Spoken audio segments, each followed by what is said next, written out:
মুর্শিদাবাদের কান্দের অর্জুনপুর হাই স্কুলের ৩৬ জন শিক্ষক শিক্ষিকার চাকরি বাতিল হয়ে গিয়েছে। সুপ্রিম কোর্টের রায়ের পর খুব স্বাভাবিকভাবেই বিপাকে পড়েছে পড়ুয়ারা। কথা বলবো, আমাদের সঙ্গে রয়েছেন আমাদের প্রতিনিধি অভিজিৎ ঘোষ। কি বলছে স্কুল কর্তৃপক্ষ? দেখো অঙ্কুর, এখনো পর্যন্ত স্কুল কর্তৃপক্ষ দিশেহারা অবস্থা। কারণ প্রায় ৯,৫০০ ছাত্রছাত্রীর পঠন পাঠনের কাজ কি করে হবে আগামী দিনে, সেটা নিয়ে এখন চিন্তিত। এই নিয়ে স্কুল ম্যানেজিং কমিটি এবং শিক্ষকদের মধ্যে আগামীকাল একটা বৈঠক রয়েছে, সেখানে কোনো একটা সিদ্ধান্ত গৃহীত হবে। তবে এই মুহূর্তে যেটা হয়েছে, সব থেকে যেটা বড় বিষয়, যে একই স্কুলের মোট ৩৬ জন শিক্ষকের কিন্তু চাকরি বাতিল হয়েছে।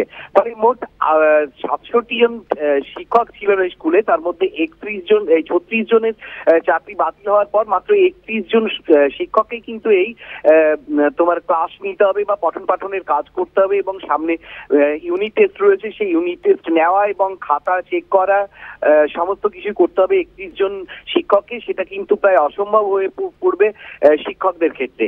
ফলে কিভাবে কত দ্রুত সেখানে নিয়োগ করা হয়, যেমন ঊর্ধ্বতন কর্তৃপক্ষের কাছ থেকে ঊর্ধ্বতন কর্তৃপক্ষ অর্থাৎ ভিআই এবং এসআইকে একটা লিখিত দেওয়া হবে আগামীকালকে। কিন্তু ম্যানেজিং কমিটির সঙ্গেও একটা সিদ্ধান্ত গৃহীত হবে যে এই সমস্যার সমাধান কি করে হবে।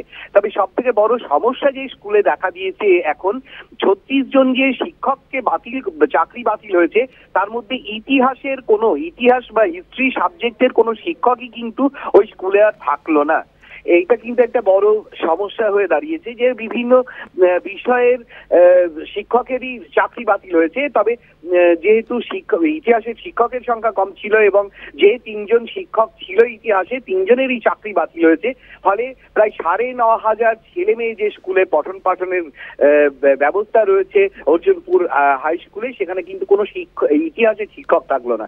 অঙ্কুর, ধন্যবাদ। আমাদের সঙ্গে ছিলেন আমাদের প্রতিনিধি অভিজিৎ ঘোষ।